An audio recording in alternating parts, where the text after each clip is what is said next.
প্রিয় দর্শক, স্বাগত জানাচ্ছি নাগরিকের বিশেষ সাক্ষাৎকার অনুষ্ঠানে। আজ আমরা কথা বলবো দেশে ইন্টারনেট ব্যবহার এবং মানসম্পন্ন ইন্টারনেট যাতে গ্রাহকরা বাল্ক সেটিং জন্য আসলে করণীয় কি এসব বিষয় নিয়ে আজ আমরা আলাপ করব। আমার অতিথি আমিনুল হাকিম, তিনি internet service provider association of বাংলাদেশে প্রেসিডেন্ট হিসেবে রয়েছে। আপনাকে স্বাগত জানাচ্ছি আমার অনুষ্ঠানে। ধন্যবাদ। একটু শুরুতে আলোচনাটা এইভাবে করতে চাই, আপনি অবগত আছেন নিঃসন্দেহে যে সম্প্রতি সরকার টেলিকম নীতিমালা সেটি চূড়ান্ত করেছে। আপনাদের বেশ কিছু দাবি দেওয়া নিয়ে আপনারা কথা বলেছেন। বলবেন যে পলিসি নিয়ে আপনাদের বর্তমান অবস্থানটা? আচ্ছা, বর্তমানে গত ৪ঠা সেপ্টেম্বর বর্তমান অন্তর্বর্তীকালীন সরকার আপনার নতুন টেলিকম পলিসি অনুমোদন দিয়েছেন। আমরা আইএসপি অ্যাসোসিয়েশন থেকে এটা স্বাগত জানাচ্ছি। সব জায়গায় বৈষম্য দূর করার প্রয়োজন ছিল এবং সবকিছুই রিফর্ম হচ্ছে। সেই আলোকে আমাদের টেলিকম সেক্টরের রিফর্ম হচ্ছে, সেজন্য থ্যাঙ্কস বাংলাদেশ সরকারকে। তবে আইএসপি অ্যাসোসিয়েশন থেকে আমাদের বেশ কিছু অবজারভেশন ছিল, যেটা বৈষম্য যেই লেয়ারগুলোতে পরিলক্ষিত হয়েছিল। বিশেষ করে দেখা গেছিল যে আমাদের ক্ষুদ্র এবং মাঝারি যে ব্যবসায়ীরা আছে তাদেরকে কোনো সেফগার্ড দেওয়া হয়নি, কিংবা তাদের ইনভেস্টমেন্টটাকে কোনোভাবে প্রোটেকশন নিয়ে আসা হয়নি। তা সেই আলোকে আমরা আমাদের মাননীয় special assistant to the honourable chief adviser, ওনার সাথে কথা বলেছি। উনি আমাদেরকে আশ্বস্ত করেছেন যে আমাদের যে ৬টা ধারাতে আমাদের যে অবজারভেশন ছিল, এই ৬টা ধারা ওনারা অ্যামেন্ডমেন্ট নিয়ে আসবে। আশা করি যে আমরা মিড অক্টোবরের মধ্যে সেই অ্যামেন্ডমেন্ট পেয়ে যাব। এবং গুড থিং ইজ দ্যাট যে বিটিআরসিও এখন নতুন গাইডলাইন প্রণয়নের জন্য কাজ করে যাচ্ছে। আশা করছি যে আমাদের যে দাবিগুলি ছিল এবং সম্পূর্ণ ন্যায্য দাবি, সেই ন্যায্য দাবিগুলি প্রতিফলন থাকবে। আপনি সরকার নীতি সহায়তার কথা বলছিলেন, সরকার নানাভাবে আপনাদেরকে সহযোগিতা করছে, সেটিও কিছুটা এইড করছিলেন। কিন্তু আমরা যারা ইন্টারনেট ব্যবহার করি, আমরা অনেক সময় অনেকেই কিন্তু বলেন যে আসলে কোয়ালিটি অফ সার্ভিসের ব্যাপারে আইএসপিগুলো অনেক সময় ব্যর্থ হচ্ছে। ও কি জবাব দিবেন আসলে? আচ্ছা, না, এটা ১ম এই আমি স্বীকার করছি যে আমরা up to the mark quality of service ensure করতে পারি না। তবে নতুন করে কোয়ালিটি অফ সার্ভিসের নীতিমালাও প্রকাশ হয়েছে বিটিআরসি থেকে, যেখানে কোয়ালিটি অফ সার্ভিসের বিভিন্ন ধাপগুলি ওনারা উল্লেখ করে দিয়েছেন এবং আমরা মানতে বাধ্য।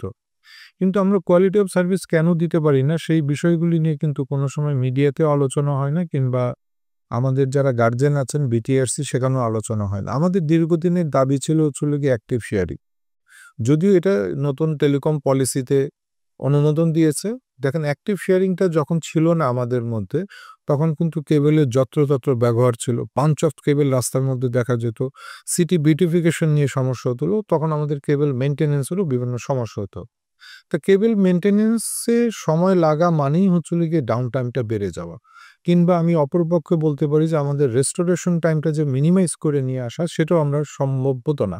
তা আমি আশা করি যে নতুন টেলিকম পলিসিতে আমাদেরকে যতটুকু আশ্বস্ত করেছেন কিংবা যতটুকু অনুমোদন দিয়েছেন, সেগুলো যদি আমরা 100% ইউটিলাইজ করতে পারি, তো বাংলাদেশে কোয়ালিটি অফ সার্ভিস ডেফিনেটলি বাড়বে বলে আশা করছি। যদিও হয়রানির কথা বলছি আমরা, কিন্তু তারপরে তো নানা কারণেই দেশে ইন্টারনেটের চাহিদা বাড়ছে, ব্যান্ডউইথের চাহিদা বাড়ছে। খুব বলবেন যে বর্তমানে আসলে দেশে ব্যান্ডউইথের চাহিদা আ কি পরিমাণ রয়েছে এবং সেটি কি হারে বাড়ছে? আচ্ছা, আমাদের দেশে এখন বর্তমানে ইন্টারনেট ব্যবহার হচ্ছে গিয়ে 8,500 জিবিপিএস এর মতন, 8,500 জিবিপিএস। এর মধ্যে আমাদের 50% ব্যয় হচ্ছে গিয়ে সরকারি প্রতিষ্ঠান Bangladesh submarine cable company limited. ওখান থেকে সাপ্লাই হয় প্রায় 4,200 থেকে 4,300 জিবিপিএস এর মতন। এবং প্রাইভেট সেক্টরে ইন্টারন্যাশনাল টেরেস্ট্রিয়াল কেবল অপারেটর আছে, যারা ইন্ডিয়া থেকে ব্যান্ডউইথটা আমদানি করে থাকেন। 7টা অপারেটর লাইসেন্সি আছে, 3-4জন এখন বর্তমানে কাজ করে যাচ্ছেন। ওনারা ইন্ডিয়া থেকে প্রায় 4,500 জিবিপিএস ব্যান্ডউইথ আমদানি করে থাকেন। তার মানে আমি বলতে পারি 2টা সোর্স থেকে 50% 8,500 জিবিপিএস ব্যান্ডউইথ বাংলাদেশে ব্যবহার হচ্ছে। গ্রোথ রেটের কথা যদি আমি বলি, আমাদের দেশে আইটিসি অপারেটররা বাংলাদেশে ব্যবসা শুরু করেন 2012 কিংবা 2013 থেকে।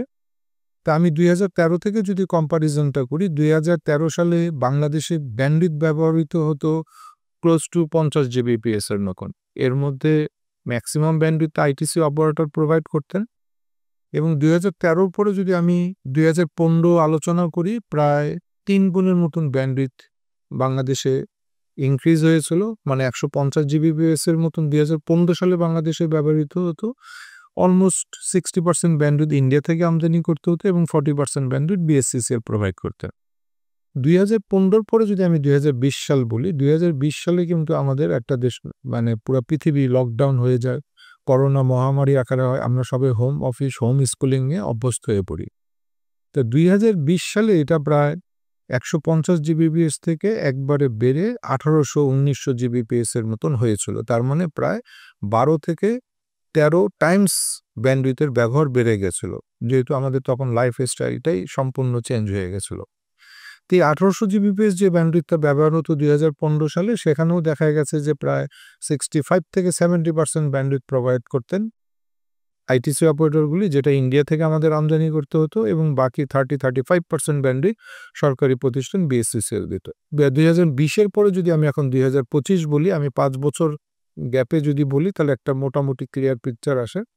2025-এ যেটা আমি পূর্বে বলছিলাম যে আমাদের 8,500 জিবিপিএস এর মতন ব্যবহার হয়, সেটাও প্রায় 4 টাইমসের মতন আমাদের বেড়ে গেছে। তা বর্তমানে প্রায় অলমোস্ট বলা যায় যে 50% ব্যান্ডউইথ ইন্ডিয়া থেকে আমদানি করতে হয় আমাদের বাংলাদেশের চাহিদার, আর বাকি 50% সরকারি প্রতিষ্ঠান বিএসসিসিএল সাপ্লাই দিচ্ছে। এই যে ইন্ডিয়া থেকে আমরা আমদানি করি, একটু বলবেন যে সাবসি প্রক্রিয়ায় আনা ইন্টারনেট সেটি আমাদের জন্য সাশ্রয়ী, নাকি ইন্ডিয়া থেকে আইটি সেলগুলো যেভাবে নিয়ে আসছে সেটি আমাদের জন্য সাশ্রয়ী হচ্ছে? আচ্ছা, price almost close to same সরকারি প্রতিষ্ঠান এবং ইন্ডিয়া থেকে যেটা ব্যান্ডউইথ আমদানি করা হয়। তবে দুইজনের বিজনেসের স্ট্র্যাটেজি কিংবা বিজনেসের মডেলটা কিন্তু সম্পূর্ণ ভিন্ন। একটাকে বলা হয় ক্যাপেক্স বেসড বিজনেস, আর একটাকে বলা হয় ওপেক্স বেসড বিজনেস। আমি যেটা বোঝাতে চাচ্ছি, Bangladesh submarine cable company 4,500 Gbps দিয়ে যদি এক্স অ্যামাউন্ট মার্কেট থেকে কালেক্ট করে, 99% দেশে থাকে, 1% ওনাদের ইন্টারন্যাশনাল কেবল মেনটেন্যান্সের জন্য কনসোর্টিয়ামে খরচ করা হয়। আর ইন্ডিয়া থেকে যে ব্যান্ডউইথটা আমদানি করা হয়, সেটা হচ্ছে কি সম্পূর্ণ ক্যাপেক্স বেস বিজনেস। তার মানে বাংলাদেশ থেকে যদি এক্স অ্যামাউন্ট কালেক্ট করা হয়, এর 99% ইন্ডিয়াতে আমাদের পাঠিয়ে দিতে হয়, যেহেতু এটা আমাদেরকে ইম্পোর্ট করে ব্যান্ডউইথ আনতে হচ্ছে, 1% বাংলাদেশে থাকে। তা আমি যদি দেশের পার্সপেক্টিভে বলি, তাহলে দেশের পার্সপেক্টিভে ডেফিনেটলি সাবমেরিন কেবল কোম্পানি কিংবা নতুন নতুন যে সাবসি কেবলগুলি আসবে তাদেরকে প্রাধান্য দেওয়া উচিত। এবং আইটিসি অপারেটরগুলি এখানে কিন্তু সেভাবে ভ্যালু অ্যাডিশন করছে না। ইন্ডিয়া থেকে ক্রস বর্ডার একটা কানেক্টিভিটি আছে, বেনাপোলে ব্যান্ডউইথটা থ্রো করছে, সেই ব্যান্ডউইথটা বাংলাদেশে বিভিন্ন আইএসপি কিংবা বিভিন্ন আইজি অপারেটরগুলি ব্যবহার করছে। এখানে কোনো ভ্যালু অ্যাডিশন তেমন কিছু হচ্ছে না। ওয়ারেজ দেখা যাচ্ছে 99% রেভিনিউ আমাদেরকে দেশের বাইরে ডলার আকারে পাঠিয়ে দিতে হচ্ছে। সাবসি প্রক্রিয়ায় সরকার যে ব্যান্ডউইথ নিয়ে আসছে, তাতে আপনি যে সাশ্রয়ের কথা বলছিলেন, একটু বলবেন যে সরকারের এখন যে ক্যাপাসিটি আছে সেটি কি অব্যাহত থাকবে কিনা? এই সাবমেরিনগুলোর একটা পর্যায়ে গিয়ে এগুলোর লাইফ তো শেষ হয়ে যেতে পারে। এ নিয়ে আপনার কোনো ধারণা আছে কিনা? আচ্ছা, আমি যদি আরেকটু বলি, যে বাংলাদেশ সাবমেরিন কেবল কোম্পানি এখন বর্তমানে 2টা সাবসি কেবল মেনটেন করছে। একটাকে বলা হয় CME-4, যার ল্যান্ডিং স্টেশন হচ্ছে গিয়ে কক্সবাজারে, এবং দ্বিতীয়টি হচ্ছে গিয়ে CME-5। CME-5 হচ্ছে গিয়ে আমাদের কুয়াকাটাতে অবস্থিত ল্যান্ডিং স্টেশন। CME-4 এর বর্তমানে ক্যাপাসিটি আছে হচ্ছে গিয়ে ক্লোজ টু 4,500 জিবিপিএস। এর মধ্যে প্রায় 2,800 জিবিপিএস এর মতন, 3,000 জিবিপিএস এর মতন ব্যবহার হচ্ছে। CME-5 যেটা আছে, CME-5 এর ক্যাপাসিটি আমাদের দেশে আছে 2,500 জিবিপিএস। এর মধ্যে 1,400 জিবিপিএস এর মতন ব্যবহার হচ্ছে। অলটুগেদার CME-4 এবং 5 এর যদি আমি ক্যালকুলেশন করি, 7,000 জিবিপিএস এর মতন সরকারি প্রতিষ্ঠানের ক্যাপাসিটি আছে। এই 7,000 এর মধ্যে থেকে 4,200 জিবিপিএস ব্যবহার হচ্ছে। আমরা যে রেটগুলি বললাম, 2013 সালে 50 জিবিপিএস ছিল, 2015 সালে এটা 150 জিবিপিএস হয়ে গেছে, 2015 পরে 2020 সালে এটা 1,800 জিবিপিএস, এখন যেটা 8,500 জিবিপিএস। এই গ্রোথটা যদি আমরা একটু অ্যানালাইসিস করি, এই গ্রোথটা অ্যানালাইসিস করে দেখা যায় 2026 সালে বাংলাদেশে প্রায় 13,000 থেকে 14,000 জিবিপিএস এর মতন বাংলাদেশে প্রয়োজন পড়বে। এবং 2027 সাল যদি আমরা চিন্তা করি, 2027 সালে এটা প্রায় 17,000 জিবিপিএস থেকে 18,000-19,000 জিবিপিএস এর মতন বাংলাদেশের প্রয়োজন পড়বে। 2026 সালে যদি বাংলাদেশের ব্যান্ডউইথের চাহিদা থাকে 13,000 থেকে 15,000 জিবিপিএস, বাংলাদেশ সরকারের চাহিদা মেটাতে পারবে 7,000 জিবিপিএস ম্যাক্সিমাম। বাকি ব্যান্ডউইথটা কিন্তু আমাকে আবার এগেইন ইন্ডিয়া থেকেই আমদানি করতে হবে। এবং 2027 সালে যদি আমরা চিন্তা করি, 2027 সালে যদিও বাংলাদেশ সরকারের বিএসসিসিএল এর সিএমই 6 লঞ্চ হবে, যদিও কনসোর্টিয়াম থেকে বলা হচ্ছে এপ্রিল-মে 2027, তবে সাধারণত সাবসি কেবলের ডিপ্লয়মেন্টে বিভিন্ন হিডেন ইস্যু থাকে। তা সবকিছু কনসিডার করে গুড গেস যে এন্ড অফ 2027 হয়তোবা নতুন সাবমেরিন কেবলের সাথে বাংলাদেশ যুক্ত হতে পারে। সেই ক্ষেত্রে 2027 সালে ইন্ডিয়া থেকে আবারও 10,000 থেকে 12,000 জিবিপিএস আমদানি করতে প্রয়োজন হতে পারে। এখানে আবার আরেকটা হচ্ছে কি, বাংলাদেশ সরকার আরও প্রাইভেট সেক্টরে 3টা সাবমেরিন কেবলের লাইসেন্স দিয়েছে। ওনারা যদি আগামী বছর ফার্স্ট কোয়ার্টারে ওনাদের সার্ভিস লঞ্চ করতে পারে, সেই ক্ষেত্রে হয়তোবা ইন্ডিয়া থেকে ব্যান্ডউইথ আমদানি করা প্রয়োজন হবে। এটা বলার কারণ হচ্ছিল কি, আপনি দেখেন, প্রথমে আমি যেটা বলছিলাম যে ইন্ডিয়া থেকে ব্যান্ডউইথ আমদানি করা মানেই আমাকে ওখানে পেমেন্ট ক্লিয়ার করতে হবে, আমাকে ডলারে পেমেন্ট দিতে হবে। তা প্রতি মাসে যদি আমার বর্তমানে 4,000 থেকে 4,500 জিবিপিএস যদি আমার আমদানি করতে হয়, সেই ক্ষেত্রে বাংলাদেশ থেকে প্রায় 40 থেকে 50 লক্ষ ডলার প্রতি মাসে আমাকে ইন্ডিয়াতে পেমেন্ট করতে হচ্ছে, যেটা 2025 সালের বছরের যদি আমি হিসাব করি, তার মানে আমার 5×60 মানে প্রায় 60 লক্ষ ডলার আমাকে ওখানে পেমেন্ট করতে হচ্ছে, যেটা দেশের জন্য বর্তমান যে অর্থনৈতিক পরিস্থিতি আছে, এই অর্থনৈতিক পরিস্থিতিতে ডেফিনেটলি এটা একটা ওয়াইজ ডিসিশন হবে না। তারপরেও যেহেতু সব জায়গায় রিফর্ম হচ্ছে, নতুন করে আমরা দেশ সাজাচ্ছি, আমি আশা করব যে এদিকেও সরকার হয়তোবা নজর দিবেন। নতুন যে প্রাইভেট সেক্টরে সাবমেরিন কেবলগুলি আসবে, ওনাদেরকেও প্রেশার ক্রিয়েট করবেন ডিউ টাইমে, যেন ওনারা সার্ভিসটা দেশে নিয়ে আসতে পারে। তাহলে আমরা কিভাবে বেনিফিট হব? ন্যাশনাল সিকিউরিটি আমরা ইনশিওর করতে পারছি। দ্বিতীয়ত চলে গিয়ে আমি ডলার, যেটা দেশের বাইরে আমাকে দিতে হচ্ছে, এই ডলারটা আমি দেশে রাখতে পারছি। এবং মোর ওভার চলে গিয়ে আমাদের দেশে তখন আমরা 6টা সাবমেরিন, হয়তোবা ততদিনে সিএমই 4টা আবার যেহেতু এখন এক্সটেন্ডেড লাইফ টাইমে অপারেট হচ্ছে, সিএমই 4টা হয়তোবা শাটডাউন হয়ে যাবে, 5টা সাবমেরিন কেবল থাকবে। যদিও এটা অন্যান্য দেশের সাথে তুলনা করলে খুবই অল্প। আমি যদি ইন্দোনেশিয়া চিন্তা করি, ইন্দোনেশিয়ায় এখন প্রায় 65টা সাবমেরিন কেবল কানেক্টেড।